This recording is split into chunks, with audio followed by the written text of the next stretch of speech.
The detention room was cold and white. Everything in it was made for humans, not for aliens like Zethkri. The chairs were too small. The lights were too bright. The air smelled wrong. But Zethkri had learned to live with these things over the past 3 months since his capture. Commander Jake Morrison walked into the room carrying a thick folder and a cup of coffee. He was a tall man with gray hair and tired eyes. He had been questioning coalition prisoners for weeks now, trying to understand how the great hegemony had fallen so quickly. Morrison sat down across from Zethkri and opened his folder. The alien watched him with compound eyes that reflected the harsh lights. Zethkri's body was covered in a hard shell that looked like dark green armor. Deep scars ran across his chest and arms from the last battle on Kepler Station. "Good morning, Zethkri," Morrison said in the alien's language. He had been studying it for months. "Are you ready to continue our conversation?" Zethkri made a clicking sound with his mandibles. It was how his people showed they were thinking. "I have told you many times, Commander Morrison. I do not wish to speak of the war." Morrison sipped his coffee and looked at the alien with patient eyes. "I understand this is difficult, but your people tried to destroy us. They killed millions of humans. We need to know why. We need to know how it started." The alien's head moved from side to side. It was not a human gesture, but Morrison had learned it meant sadness. "You do not understand, human. My people did not try to destroy you. We tried to make you surrender. We tried to make you join the coalition like all the others. But you would not." "Tell me about the beginning," Morrison said. "Tell me how your people first learned about humans." Zethkri was quiet for a long time. His breathing made a soft whistling sound through the holes in his shell. Finally, he began to speak. "It was 3 of your years ago. Our scouts found your world during a routine survey of this spiral arm. Earth was just another planet with life on it. Nothing special, nothing dangerous." The alien paused and looked at his clawed hands. "The first report said you were a young species. You had only just learned to travel between stars. Your technology was simple. Your weapons were basic. You fought among yourselves instead of uniting like civilized beings." Morrison wrote notes as Zethkri spoke. He had heard similar stories from other prisoners, but each alien remembered different details. "What did your leaders decide to do about us?" Morrison asked. "The Supreme Council met for many days. They studied your broadcasts, your history, your wars. They laughed at what they saw." Zethkri's mandibles clicked rapidly. "They thought humans were like children playing with toys. Dangerous to each other, but no threat to the coalition." The alien stood up and walked to the small window. Outside, he could see human ships in the orbital dock. They were sleek and deadly looking, nothing like the crude vessels his people had expected to find. The Council decided to make humanity an example. Zethkri continued. "For 500 years, no species had ever refused to join the coalition peacefully. Some fought for a little while, but they always surrendered when they saw our power." Morrison set down his pen. "But you didn't just offer us membership, did you? You demanded it." "Yes." The word came out like a hiss. "Ambassador Velthor brought a fleet of 50 ships to your solar system. He broadcast the standard message to your leaders: join the coalition willingly, or be conquered and forced to join." "And what did you expect us to say?" Zethkri turned away from the window and looked at Morrison with all 4 of his compound eyes. "Every other species said yes within days. Even the proud Cathari, who had conquered 12 worlds before we found them. Even the warrior clans of Morden, who lived only for battle. They all saw the wisdom of joining the coalition." Morrison nodded. He had read the historical records. The coalition had indeed absorbed hundreds of species over the centuries. Most joined without fighting. Those who resisted were crushed quickly and completely. "But humans said no," Morrison said. "Humans said something much worse than no." Zethkri replied. His voice became very quiet. "Your leaders sent a message back to Ambassador Velthor. They said they would consider the offer. They asked for time to discuss it among your many nations." "That sounds reasonable." "It was a trick." Zethkri's shell began to change color, becoming darker. Morrison had learned this meant the alien was feeling strong emotions. While your diplomats talked and asked questions, your military was preparing. You were buying time to get ready for war.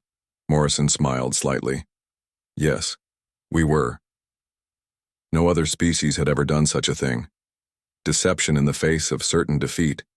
It was incomprehensible to us. The alien walked back to his chair and sat down heavily. Ambassador Velthor waited for 2 of your months. He thought he was being generous.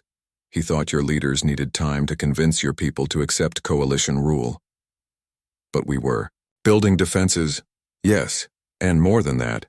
Your ships began to disappear from their normal patrol routes. Your military stopped broadcasting on frequencies we could monitor. Your civilian population started moving away from major cities. Zethkri looked directly at Morrison. We should have known then that humans were different. Every other species begged for more time because they were afraid. Humans used the time to prepare for battle. Morrison poured more coffee from a small pot on the table. What happened when the deadline passed? Your President Kelly sent the final answer. She thanked the coalition for the generous offer. She said humanity was honored by the invitation. And then she said humans would prefer to remain independent. The alien's mandibles clicked, and what Morrison had learned was the equivalent of bitter laughter. Prefer to remain independent. As if it was a choice. As if a species with barely 100 starships could stand against the greatest empire in the galaxy. But we did stand against you. Yes. Zethkri's voice became very soft. You did. And that was when we learned our first lesson about humans. You do not think like other species.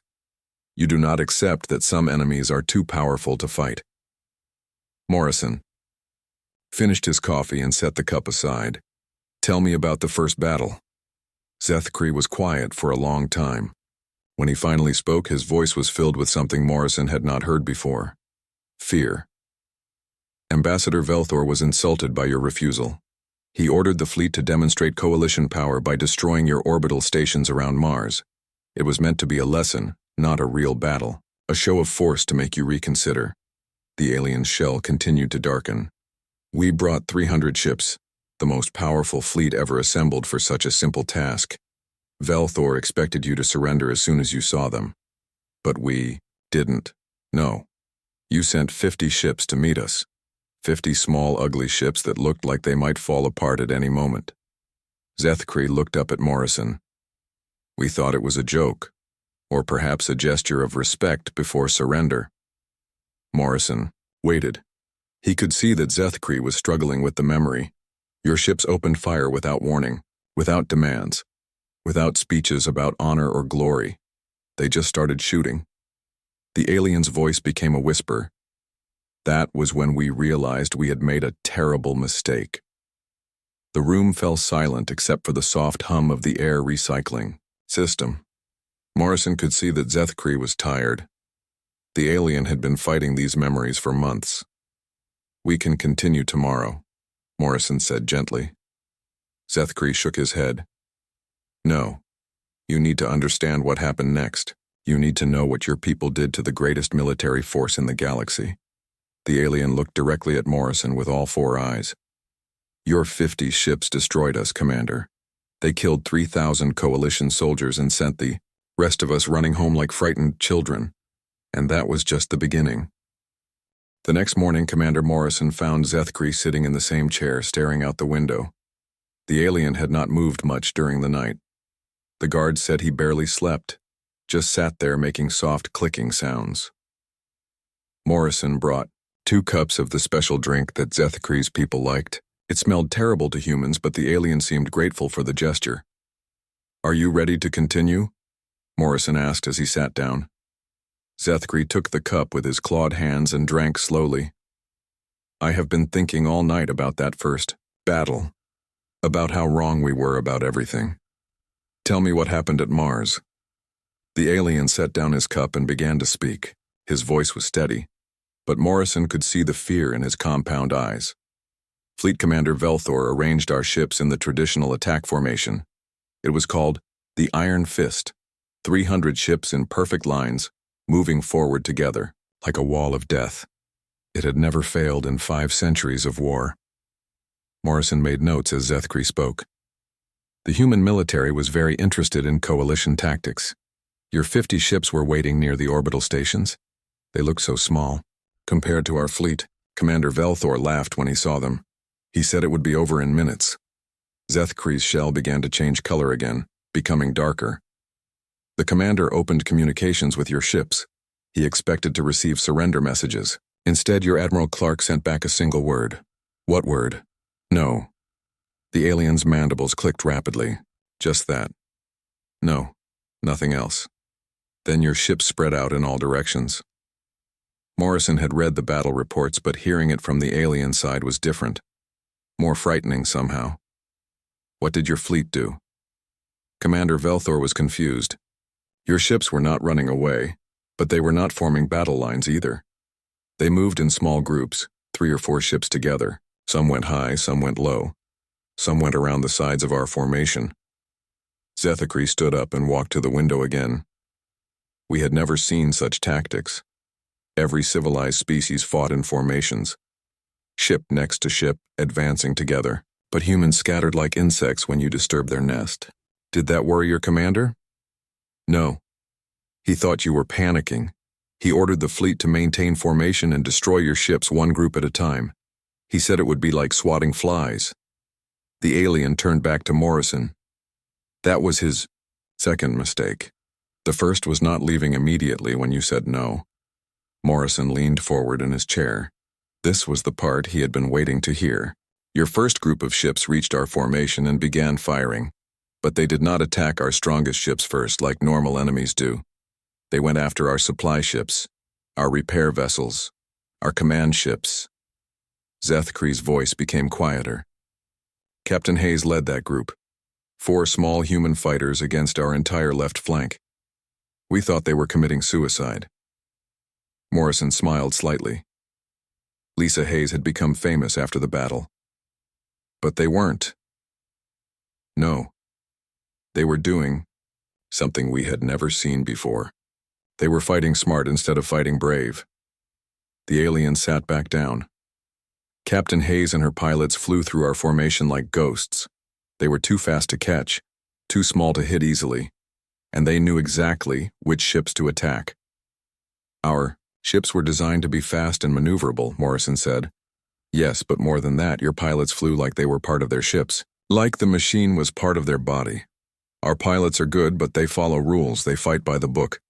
Your pilots made up new rules every second. Zethkri took another drink from his cup. While Captain Hayes was destroying our supply lines, Major Chen attacked from above. His group came down on our command ships like falling stars. Morrison had met Tony Chen once. The man was quiet and thoughtful, nothing like the wild pilot the aliens described. Major Chen did something.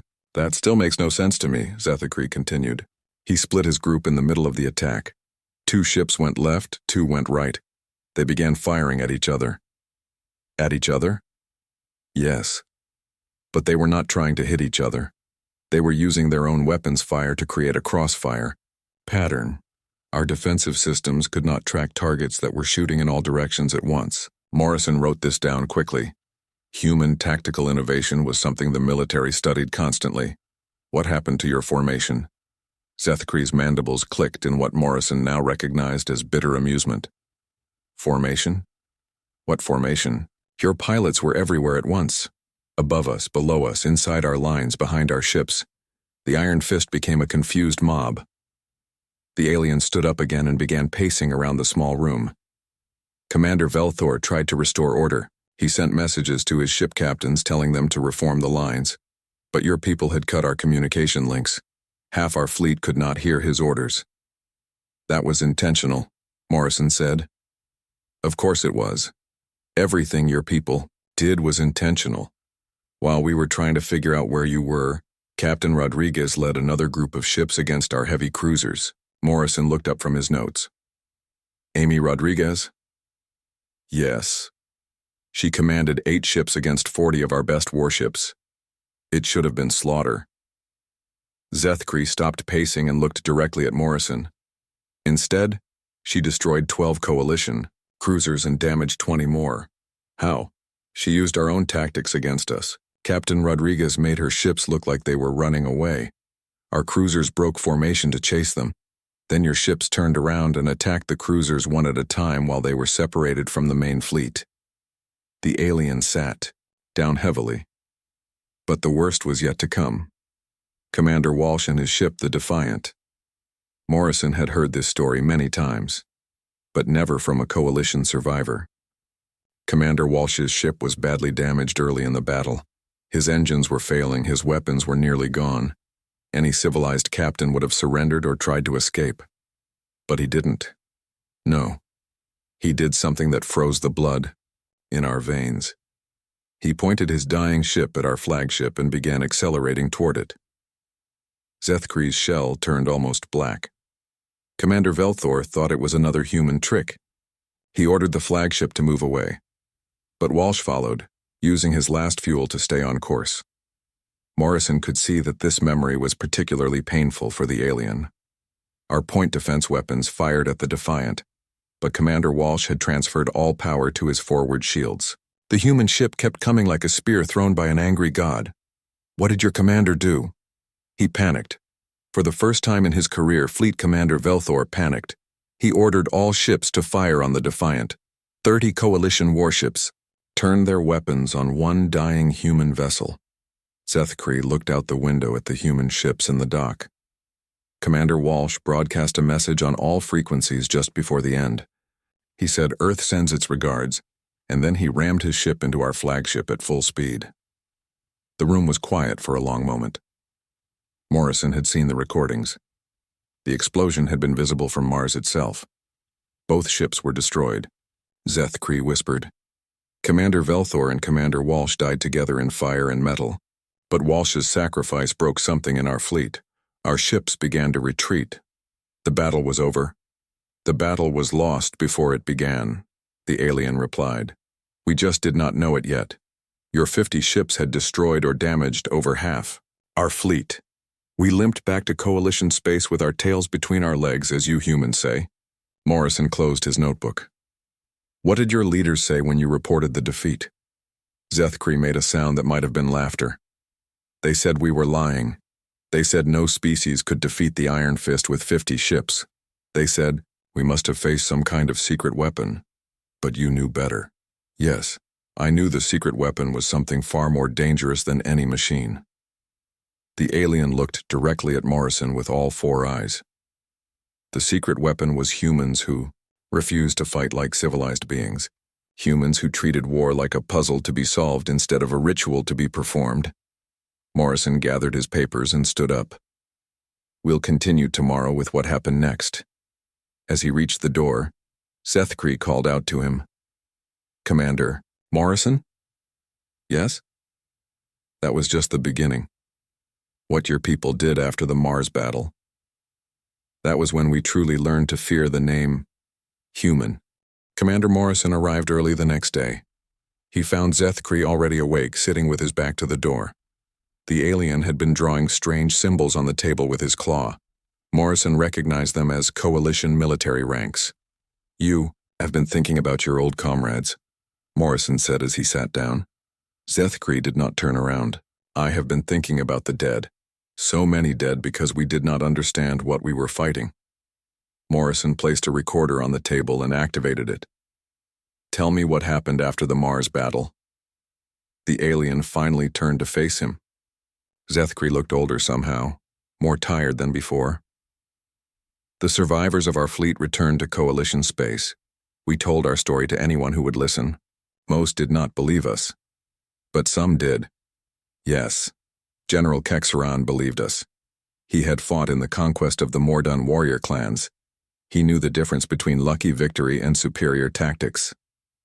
Zethkri scratched more symbols on the table. The general demanded a full investigation of human capabilities. Morrison leaned forward. What did he find? Terrible things, wonderful things, impossible things. The alien's mandibles clicked rapidly. Your species had been studying us from the moment we made contact. While our diplomats talked, your spies were learning everything about coalition military doctrine. We needed to understand our enemy. Enemy? Zethkri looked confused. We were not enemies yet. We had offered you membership in the coalition. Most species consider this an honor. Morrison smiled grimly. Most species probably don't have a choice. That is true. But humans treated the offer like a declaration of war from the very beginning. General Kexran discovered that your military had been preparing for conflict before Ambassador Velthor even arrived at Earth. The alien stood up and walked to his usual spot by the window. Your people had been building weapons in secret, not just ships and guns, but something far more dangerous. You had been building plans. Plans? Battle plans. Invasion plans. Plans for every possible way the war could develop. Zethkri's voice became very quiet. The general found evidence that humans had wargamed over 3,000 different scenarios for fighting the coalition. Morrison wrote this down. The human military would want to know how much the coalition had learned about their preparations. What scared your general the most? Zethkri turned away from the window. The fact that humans had not just planned to defend themselves. You had planned to attack us. From the very beginning, your leaders knew that defeating one coalition fleet would not be enough. We knew you would send more ships. Yes, but more than that. You knew that the only way to truly win would be to destroy the coalition completely, to break our empire so badly that we could never threaten anyone again. The alien sat back down at the table. 3 months after the Mars battle, General Kexran presented his findings to the Supreme Council. He recommended immediate mobilization of the entire coalition military. He said humans were the most dangerous enemy we had ever faced. Morrison looked up from his notes. Did the council listen? Zethkri made the clicking sound that meant bitter amusement. They laughed at him. They said the general was being foolish. One small battle did not make humans a serious threat. That was their mistake. Yes, their final mistake. The alien's shell began to darken again. While the council debated, your people launched their counterattack. Morrison set down his pen. This was the part of the war that had shocked everyone, including many humans. Tell me about the counterattack. Zethkri was quiet for a long time. When he spoke, his voice was filled with something Morrison had not heard before. Respect. General Rodriguez led the first human offensive. She took 200 ships and attacked 12 coalition worlds at the same time. That sounds impossible. We thought so too. No species had ever coordinated attacks across such distances. The timing alone should have been impossible. But somehow, all 12 attacks began at exactly the same moment. Morrison had studied the battle reports. The coordination had been perfect, almost supernatural in its precision. What made it worse was that you did not attack the worlds we expected. Every military commander knows you attack the strongest enemy positions first.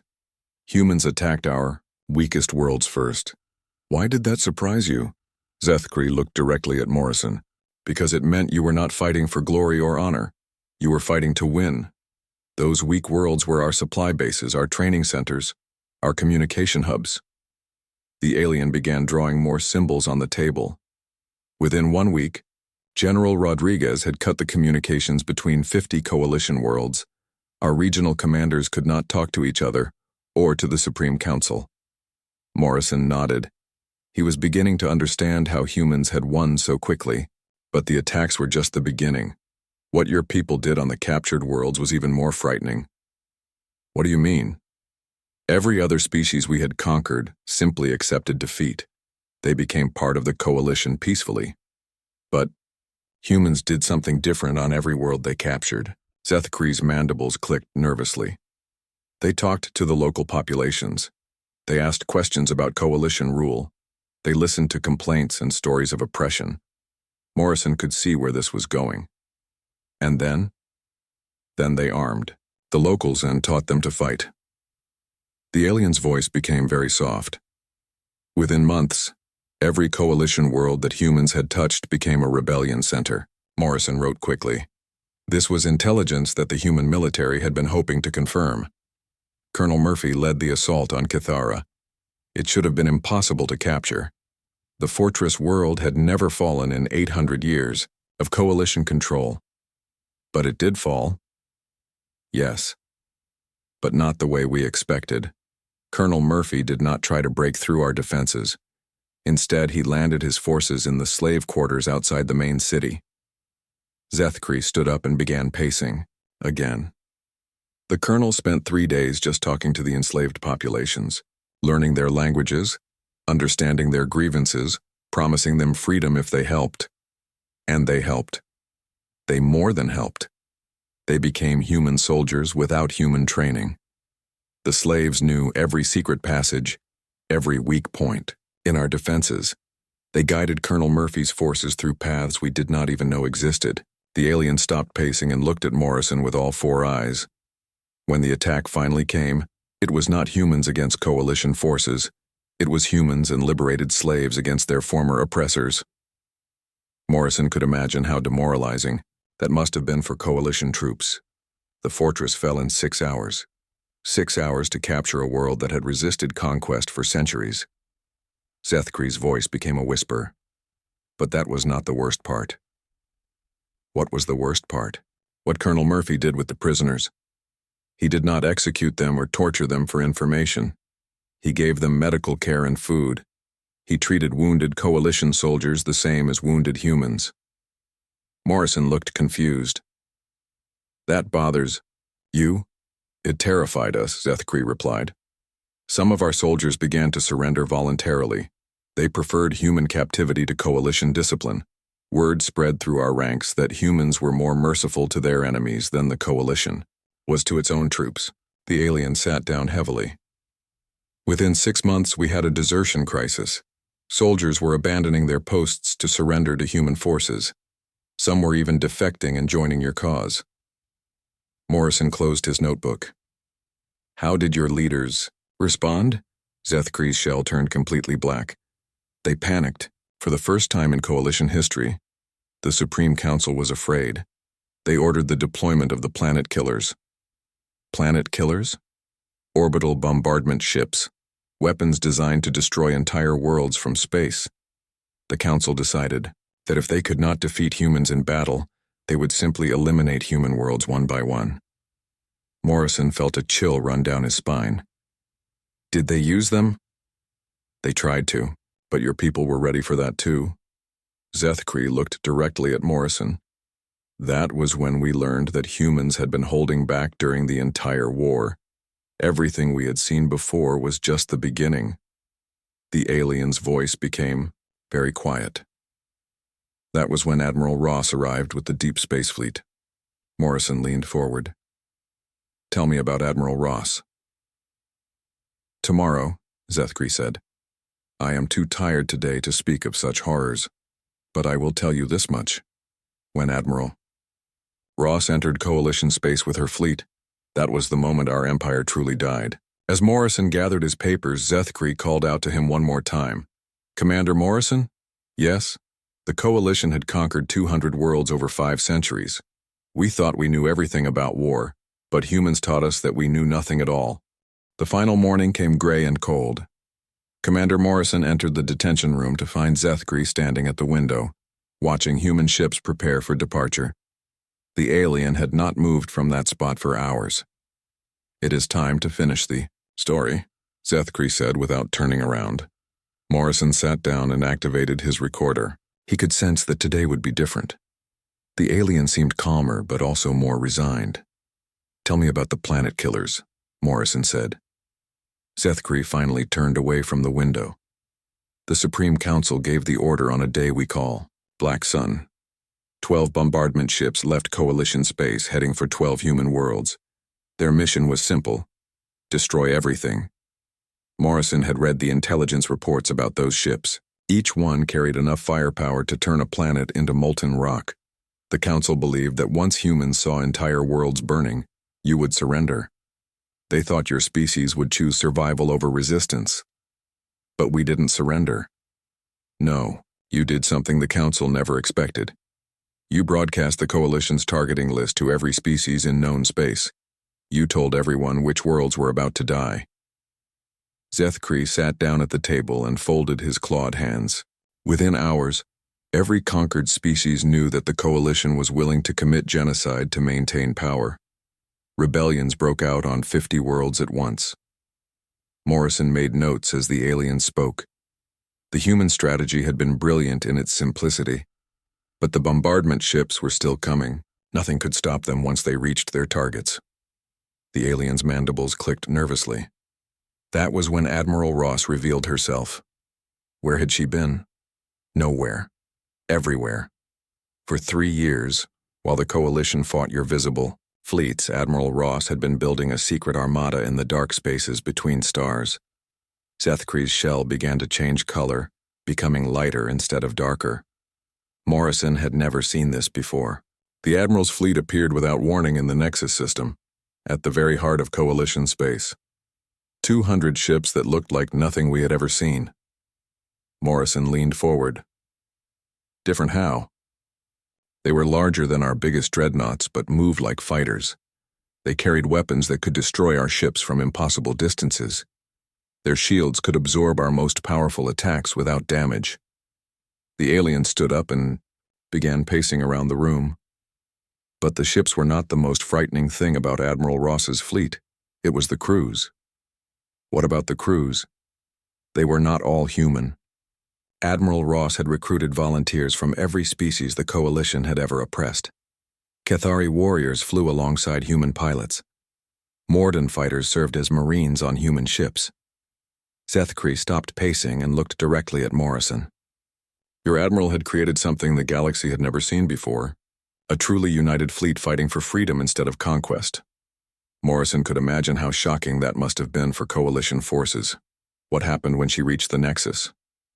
Admiral Ross sent a message to the Supreme Council. It was broadcast on every frequency, in every language. She gave the coalition 1 hour to recall the bombardment ships and surrender unconditionally. Did they listen? Zethkri made the sound that meant bitter laughter. Supreme Leader Kithmos was furious. He called humans arrogant children playing with toys they did not understand. He ordered the entire home fleet to destroy Admiral Ross's forces. The alien sat back down and was quiet for a long moment. The home fleet was our greatest military achievement.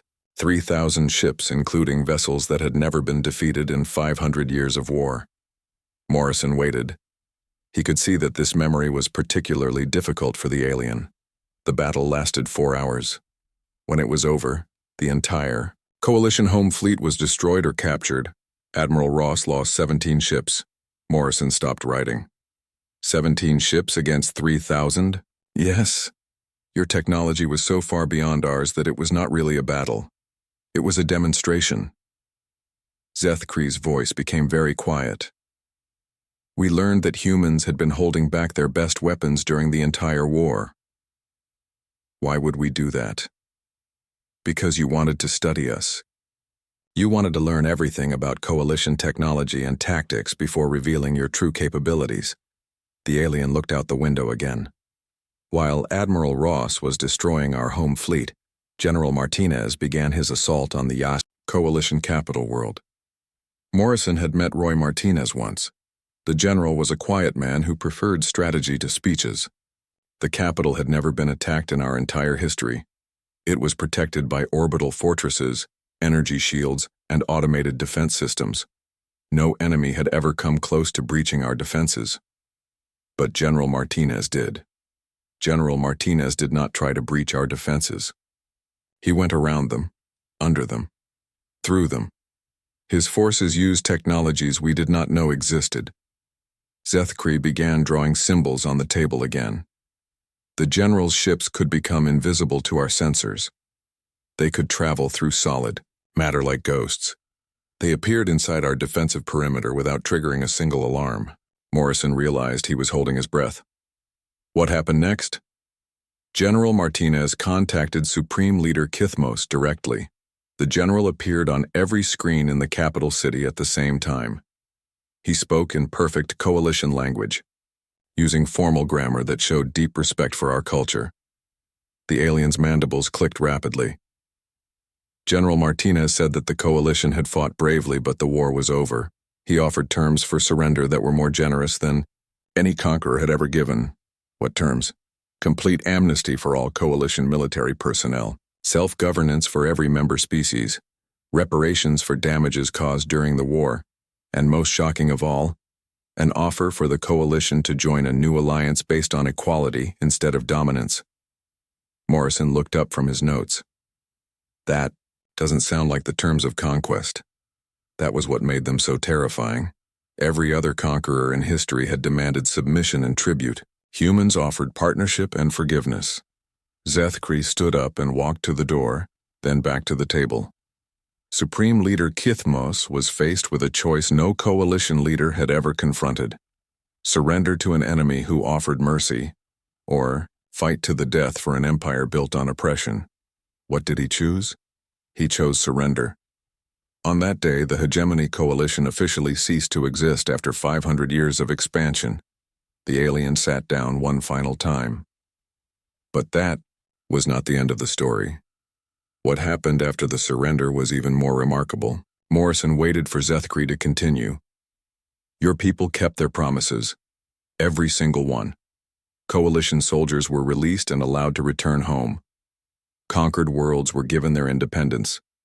Species that had been enslaved for centuries became free, and you became our allies. Yes. Within 1 year, most former coalition worlds had joined the new human alliance voluntarily, not because they were forced to, but because they wanted to. Zethkri looked directly at Morrison with all 4 of his compound eyes. Do you understand what this means, Commander Morrison? Tell me. For 500 years, the coalition maintained power through fear and superior force. Your people achieved the same result through honor and superior technology. But more than that, you created something better.